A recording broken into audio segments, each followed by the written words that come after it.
Foko émission ni awa émission kura de n'a bɛ fama ko OM Live o émission min ni ne yɛrɛ de bɛ to ka bɔ kan an hakilinaw di kan hakilinataw di situation kan ou bien sujet kan sujet minnu n'a bɛ tali kɛ Mali yɛrɛ ka actualité hukumu kɔnɔna la bɛɛ lajɛlen b'a kalama k'a fɔ ko n bɔ ni sujet kelen de a sujet kelen bɛ bɔ ka ɲɛfɔli kɛ jamanadenw ye walasa u ka se ka faamuyali sɔrɔ wa ne yɛrɛ hakilinata ye mun ye a ko la ka bɔ ka ɲɛfɔli kɛ bɛɛ lajɛlen bɛ se ka faamuyali sɔrɔ a la cogo min na o de hukumu kɔnɔna la bi sujet kelen de bɛ n bolo tuguni ka bɔ ni a ye a sujet bɛ boli jumɛn de kan bɛɛ lajɛlen b'a kalama k'a fɔ ko kabiri kunun an ka gouvernement an ka autorité an ka nouvelle autorité n'o ye transition mɔgɔw ye u ye délégation ba dɔ formé ka bila ka taga Kidali mara la a délégation ye wulikajɔ sabati ka taa Kidali an balima minnu bɛ Kidali ka taga ka t'u rencontrer walasa u bɛ se ka sigi ka fɔ ani bɛn bɛ se ka na cogo min na jamana in kɔnɔna la ko waleya donc o de hukumu kɔnɔna la ne yɛrɛ ye o wulikajɔ in ye a diyara n ye a bonyana ma bari sabula n'i y'a ta k'a lajɛ Kidali ye Mali région dɔ ye wa région mun dɔ fana bɛɛ lajɛlen b'a kalama k'a fɔ ko a bɛ wagati caman bɔ min y'an ka autorités ye n'o y'an ka marabagaw ye u ma wulikajɔ sabati ka taga a dugumakolo kan bɛɛ lajɛlen b'a kalama ko la dernière fois ni an ka autorité ye wulikajɔ sabati ka taga Kidali dugukolo kan o ye ka Musa Mara to fanga la Musa Mara min tun y'an ka premier ministre kɔrɔ ye a kɛra k'ale de to fanga la o wagati Musa Mara ye wulikajɔ sabati ka taa Kidali mara la k'a yira k'a fɔ ko a bɛ taa Kidali walasa k'a yira malidenw bɛɛ lajɛlen na k'a fɔ ko Mali bɛɛ ye kelen de ye le Mali est indivisible mais o tagali la Musa Mara ka o tagali la fɛn caman bɔra a kɔnɔna la kabiri wagati min na a ye wulikajɔ sabati k'a fɔ ko a bɛ taga mɔgɔw dɔw jɛra n'a ye dɔw ma jɛ n'a ye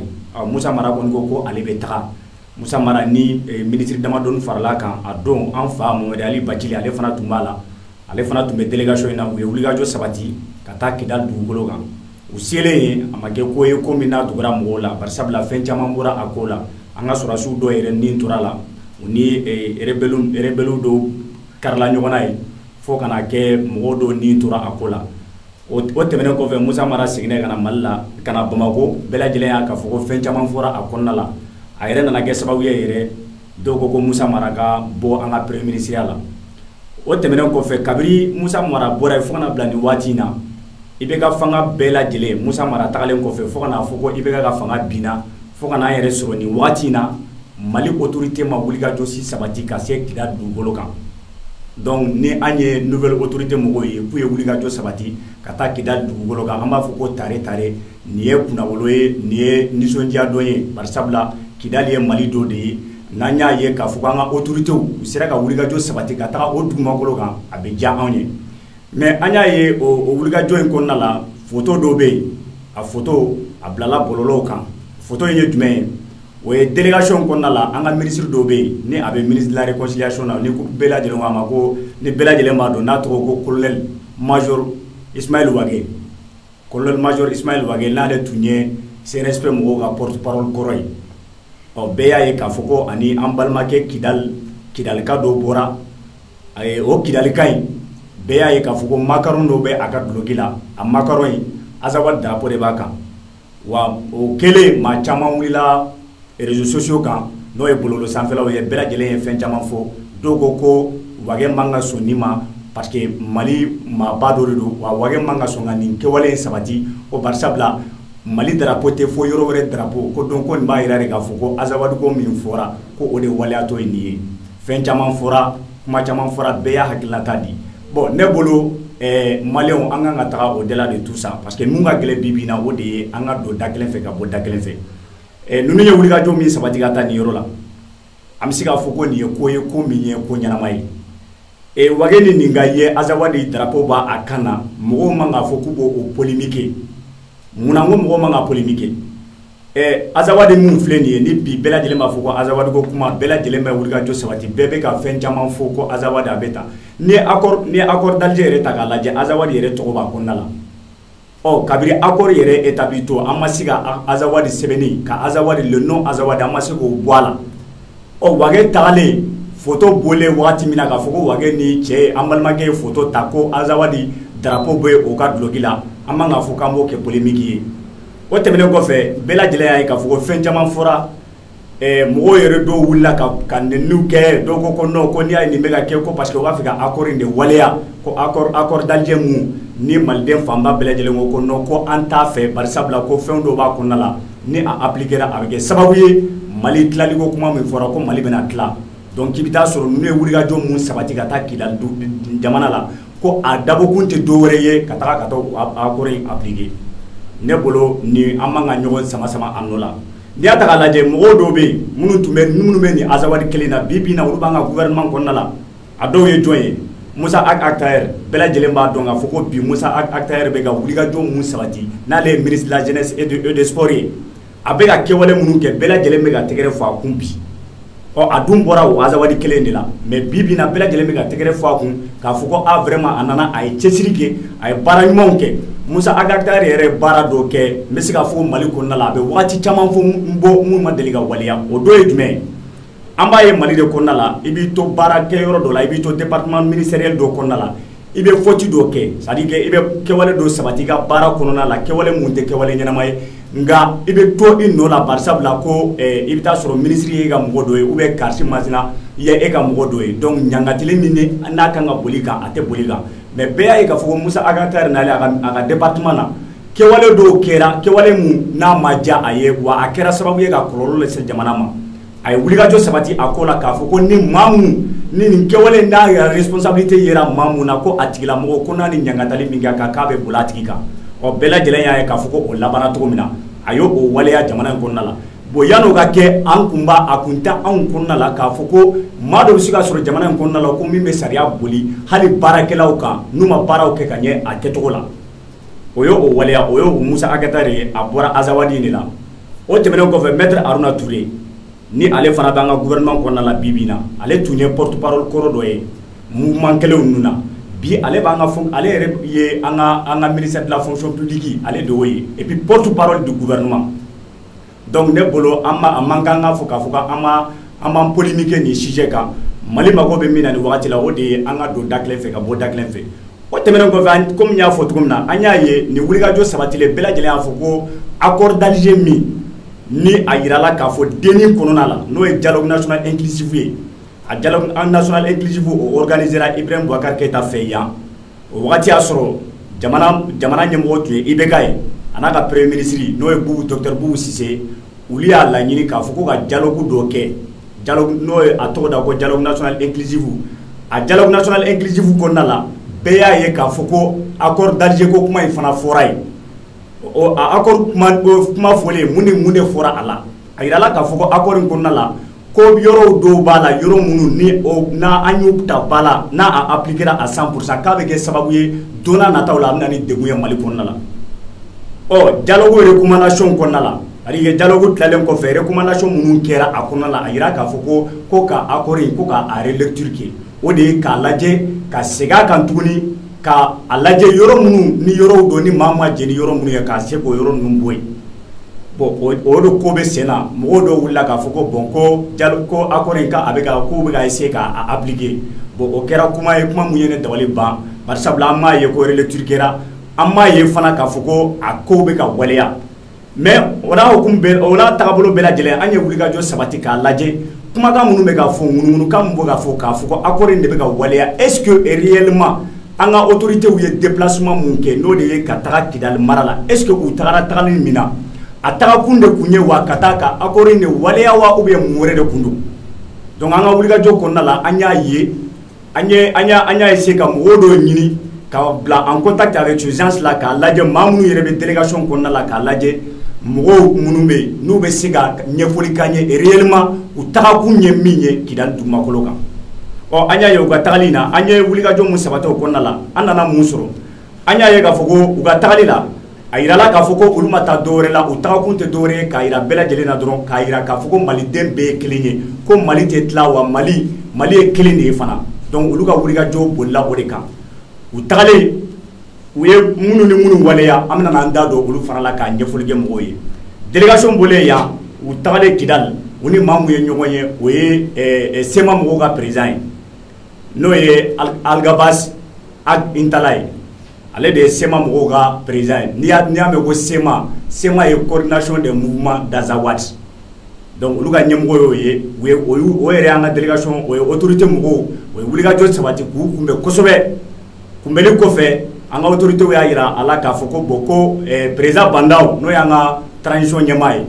ko a ko k'a b'u fo kosɛbɛ k'a yir'u la k'a fɔ ko Mali bɛɛ ye kelen ye an bɛɛ ka don da kelen fɛ an ka bɔ da kelen fɛ olu nakun tɛ dɔwɛrɛ ye ka na yira yan par exemple a kɛra faama ye a kɛra wagati ye Mali autorités ma wulikajɔ sabati ka taa Kidali dugukolo kan Kidali dun n'i y'a ta k'a lajɛ Mali dɔ de don donc o de hukumu kɔnɔna la olu ye wulikajɔ sabati ka taa Kidali dugukolo kan wa k'a yira Kidalikaw la k'a fɔ ko u nana Mali ye bɛɛ lajɛlen de ta ye wa olu bɛ yan bi u nana maa minnu bɛ nord la o maa minnu bɛ sud la o maa minnu bɛ centre la o bɛɛ lajɛlen de ka kan Mali la o kɔrɔfɔ mun bɔra an ka mɔgɔw fɛ an ka autorité mɔgɔw fɛ Kidalikaw fan fɛ u ka président y'a yira k'a fɔ ko nin nali ka a diyara ale ye a bonyana ma kosɛbɛ maa caman ye fɛn dɔ fɔ k'a fɔ ko wage ni cɛ mun bɔra an balimakɛ min bɔra ko Azawa drapeau b'a la mais n'i y'a ta k'a lajɛ Kidali yɛrɛ kɔnɔna la Mali drapeau bɛ yen dɔw bɛ yen a photo dɔw bɛ bɔlɔlɔ kan waati min na an ka autorité Mali autorités ni Kidali mɔgɔw kɛlen ka ɲɔgɔn ye bɛɛ lajɛlen y'a ye k'a fɔ ko Mali yɛrɛ drapeau tun b'a kɛnɛ kan ye o bɛ mun yira o b'a yira k'a fɔ ko ne kɔni moi personnellement ne ma Kidali drapeau ne ma ye ko nin ye Azawadi drapeau ye k'a dulonnen don ne ye mun ye o ye Mali drapeau de Mali de drapeau dulonnen tun bɛ a dɔn donc o b'a yira k'a fɔ ko an bɛɛ ye kelen ye wa u tagakun ye mun ye o de ye k'a lajɛ toujours kɛlɛya ani bɛn o bɛ se ka sabati an yɛrɛ bakun ni ɲɔgɔn cɛ cogo min na donc o tɛmɛnen kɔfɛ u ye laɲini kɛ ka taga u ka Kidali stade omnisport mun bɛ yen u ye laɲini kɛ ka taga jeunes minnu bɛ ka t'u rencontrer k'a yir'u la k'a fɔ ko k'u encourager fana k'a fɔ k'u bɛ ka sport mun kɛ n'o de ye farikolo ɲɛnajɛ ye ko don ko min ka ɲi kosɛbɛ wa ko don ko min bɛ na ni bɛn ani kɛlɛya ye donc k'u jija o fɛ kosɛbɛ o tɛmɛnen kɔfɛ u ye wulikajɔ sabati ka yɔrɔ dɔ lajɛ Kidali kɔnɔna la ka taa pierre dɔ da yen a pierre in bɛna tali kɛ mun kan u bɛna so dɔ de jɔ u taara birikiden kelen dɔ da yen k'a fɔ k'u bɛna so dɔ jɔ Kidali jeunesse tɔgɔ la donc voilà an ka autorités ye wulikajɔ mun kɛ o kɔnɔna la walasa mɔgɔw ka se ka bɔ kunpanna a ko la n bɛ segin kɔfɛ dɔɔnin parce que n'i y'a ta k'a lajɛ bi munna an da bɛ maga nin na kabiri u ye wulikajɔ in sabati an ma sɔn ka wuli ka bɔ an ma sɔn ka bɔ k'a fɔ ko an bɛ kɔrɔfɔ ta a ko la bari sabula an y'o de fɔ anw n'an bɛ kuma o kuma fɔ a ka d'an ye kumaw an bɛ kuma mun lase mɔgɔw ma ka kɛ kuma ye kuma min n'an tɛgɛ b'a lɛgɛsɛ kan o de hukumu kɔnɔna la maa caman bɔra u ka nin tagali na fɛn caman fɔra an ma sɔn k'an da don a la parce que an tun bɛ k'an ka enquêtes kɛ an tun bɛ k'an ka investigation kɛ walasa an bɛ se ka bɔ ka an ka limanaw kunnafoni cogo mun na ko mun kɛra réellement nin tagali in kɔnɔna la wa tagali in yɛrɛ bɛ kun min kan ka se ka ɲɛfɔli kɛ jamanadenw ye u bɛ se ka a faamuya cogo min na o de hukumu kɔnɔna la an ye wulikajɔ yɛrɛ sabati walasa an bɛ se ka maa dɔ sɔrɔ délégation yɛrɛ kɔnɔna la a bɛ se ka na kɔrɔfɔ ninnu lase ou bien a bɛ se ka kuma cogo min na walasa ka na explication caman di ka na ɲɛfɔli kɛ malidenw ye mɔgɔw bɛ se k'a faamuya réellement ko ninnu yɛrɛ tagara tagabolo min kan mais an ka wulikajɔ kɔnɔna la a tigilamɔgɔ y'a yira an na k'a fɔ ko tiɲɛ yɛrɛ la a man d'a ye ou bien a tɛ se ka kuma nin wagati in na bari sabula a ma yamaruya sɔrɔ maa minnu b'a a sanfɛ donc an ko baasi t'a la an kɔni an ye mun ye an ye kunnafoni minnu sɔrɔ a ka nin tagali in na gouvernement mɔgɔw ka nin tagali in na Kidali an ko an yɛrɛ bɛ bɔ k'an da maga a dɔw la ka kunnafoni di walasa jamanadenw bɛ se ka bɔ kunpanna cogo min na walasa mɔgɔw bɛ se ka faamuyali sɔrɔ cogo min na bari sabula kabiri ko in nana an y'a ye ɲɔgɔn sama caman bɔra a ko la dɔw yɛrɛ y'a yira k'a fɔ ko accord in ko o de waleyatɔ don u bolo nin ye o de y'a to ko u bɛ ka waleya dogo de la donc o de y'a to u ye nin wulikajɔ sabati ka taga nin cogo la an kɔni an bɛ k'an sigi k'a lajɛ an tɛ se k'a fɔ nin wagati in na ko accord in waleyatɔla de don komi an y'a fɔ cogo min na an tɛ se k'a fɔ ko accord in k'a bɛ ka waleya nin wagati in na ou bien a tɛ ka waleya mais kumakan mun bɛ ka bɔ u da nin wagati in na ani u ye kɛwale minnu sabati Kidali na an ye mɔgɔw wele maa min sera ka mun fɔ anw ye u sera ka information minnu ta k'a di anw ma nin déplacement ko in na an bɛ ka kuma ni o de ye fɔlɔ min ye accord appliqueli ye ne bolo accord tɛ se ka appliquer cogo si la tant que n'a yɛrɛ lecture ma kɛ bari sabula transition mɔgɔw yɛrɛ n bɛna hakili jigin kɛ don min na El Hadji Ibrahima Boubacar Keïta ka fanga banna u ye discours fɔlɔ min kɛ u y'a yira u ka kɔrɔfɔ kɔnɔna la k'a fɔ ko recommandation minnu kumakan minnu n'u u taara ba la denni kɔfɛ n'o ye dialogue national inclusive ye ko olu bɛna ka na o de waleya wa o tɛmɛnen kɔfɛ ko accord d'Alger fana bɛna waleya donc n'i y'a ta k'a lajɛ a tɛ se ka kɛ cogo si la k'a fɔ k'u bɛ accord in waleya tant que min fɔra deni kɔnɔna la n'o de ye k'a fɔ ko relecture ka kɛ tant que n'o ma waleya an kɔni an jɔlen do fɔlɔ kɔ o de jateminɛ wa an b'a dɔn k'a fɔ ko u ye kumakan mun fɔ u kan ka taga ni o sira de mais pour le moment se k'an prononcer k'a fɔ ko bon nin tagali mun kɛra u tagakun de ye pour que ka taga accord waleya bari sabula o ma fɔ u ka kɔrɔfɔw kɔnɔna la wa an ɲɛ tɛ a kɛcogo fana an ɲɛ tɛ a waleyatɔ fana la o tɛmɛnen kɔfɛ an ye kunnafoni dɔ sɔrɔ a kunnafoni bɛ boli jumɛn kan bɛɛ b'a dɔn k'a fɔ ko CSAB n'o de ye comité de suivi de l'accord wagati min an ka mɔgɔw ye wulikajɔ sabati ka taa Kidali dugumakolo kan an y'a ye k'a fɔ ko dɔw bɔra ko Algérie présidence ko kumakan dɔw bɔra ye k'a yira mɔgɔw la k'a fɔ ko bon CSI parce que CSI in filɛ nin ye maa min b'a ɲɛmɔgɔya la a talen don ka kalifa maa min na o ye Algérie jamana ye wa maa mun yɛrɛ kɛlen don ka Algérie jamana ye représenté n'a ye Mali kɔnɔna la o ye Algérie ambassadeur ye donc ko délégation wagati min na délégation taara ye ko CSI mɔgɔw dɔw tun b'a fɛ ka taga kɛnɛ in kan ye ko mais ko ordre bɔra Algérie jamana la k'a f'u ɲɛna k'a fɔ ko non u kana se kɛnɛ kan donc ce qui veut dire que o bɛɛ b'a anw rassurer wa o bɛɛ b'a yira anw na fana k'a fɔ ko u tagakun kun tɛ k'a fɔ ko accord in ka appliquer parce que accord in appliquer bi bi in na a kɛlen don ka jamanaden bɛɛ kamana gan bari sabula il faut reconnaître que jamanaden fanba bɛɛ mun ye accord in rejeté wa o ma accord fana rejeté en totalité mais yɔrɔ dɔw bɛ accord kɔnɔna la mɔgɔw y'a yira k'a fɔ ko o ye yɔrɔ ye yɔrɔ minnu n'a man ɲi wa deni fana kɔnɔna la a yirala k'a fɔ ko fo diyagoya olu ye relecture ka kɛ donc o de bolo o de bɛna waleya fɔlɔ n'o o tɛmɛna ka bɔ yen tuma min na an bɛ sɔrɔ ka taga ni accord yɛrɛ application ye sisan kɔni an bɛ se ka mun fɔ o ye nin ye bon o tɛmɛnen kɔfɛ an ko délégation ma yali u bɛ Kidali dugumakolo kan toujours ou bien u tɛ Kidali dugumakolo kan o y'a yira an na k'a fɔ ko u ka wulikajɔ kɔfɛ Kidali dugu kɔnɔna la u ni Kidali jeunesse kɛlen ka ɲɔgɔn ye ani maaba minnu bɛ Kidali kɔnɔna la olu u masalara kosɛbɛ wa u ka kumakan ma boli foyi kan ni bɛn ani kɛlɛya tɛ k'a yira k'a fɔ ko maliden bɛɛ ye kelen ye u bɛɛ ka don da kelen fɛ ka bɔ da kelen fɛ o tɛmɛnen kɔfɛ ko waati min na an bɛ ka kuma u fɛ nin wagati in na sisan ko délégation ye k'u kunda Gao jamana kan u bɛ Gao région na donc u bɛ Gao région na maintenant sisan u kɔni bɛ yen u bɛ ka baaraw waleya kumakan minnu fɔra u fan fɛ u bolo ye Kidali jamana kan k'u bɛna o kumakan kelenw de waleya Gao fana kɔnɔ walasa malidenw bɛɛ bɛ se ka don da kelen fɛ cogo min na ka bɔ da kelen fɛ nin de tun b'a an bolo ka ɲɛfɔli kɛ mɔgɔw ye an ka autorité mɔgɔw ye wulikajɔ mun sabati ka taa Kidali région na walasa ka se ka na an ka auditeurs n'an ka auditrices ko informer kumakan ko min waleyara a kɔnɔna na ni Ala sɔnna a ma waati nataw la ni min bɔra a tɔw la an bɛna bɔ ka ɲɛfɔli k'aw ye a k'an bɛn waati wɛrɛ merci à tous et à toutes. Pop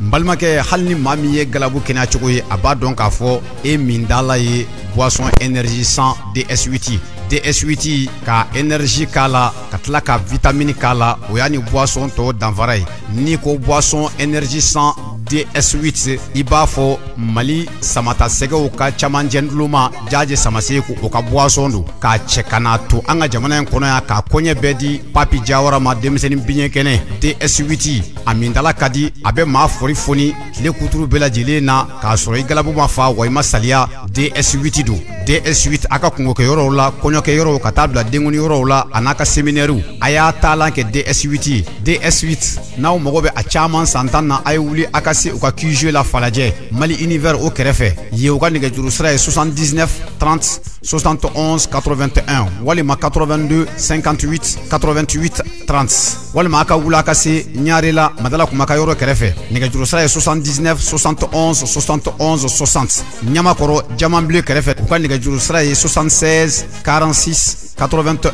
30 Titibugukaw aw mana se immeuble Kane o kɛrɛfɛ tɛ coy yen nɛgɛjuru sira ye 71 02 59 54 wa an ka supermarché minnu bɛ n'an k'a ma ko fitini market a bɛ sɔrɔ o bɛɛ lajɛlen kɔnɔ jamana in fan tan naani bɛɛ lajɛlen na DS8 k'a kɛ siɲɛ kelen k'a dafa fila ni k'a k'i min dala ye DS8 a fɔ Jaje Samase ko numéro 8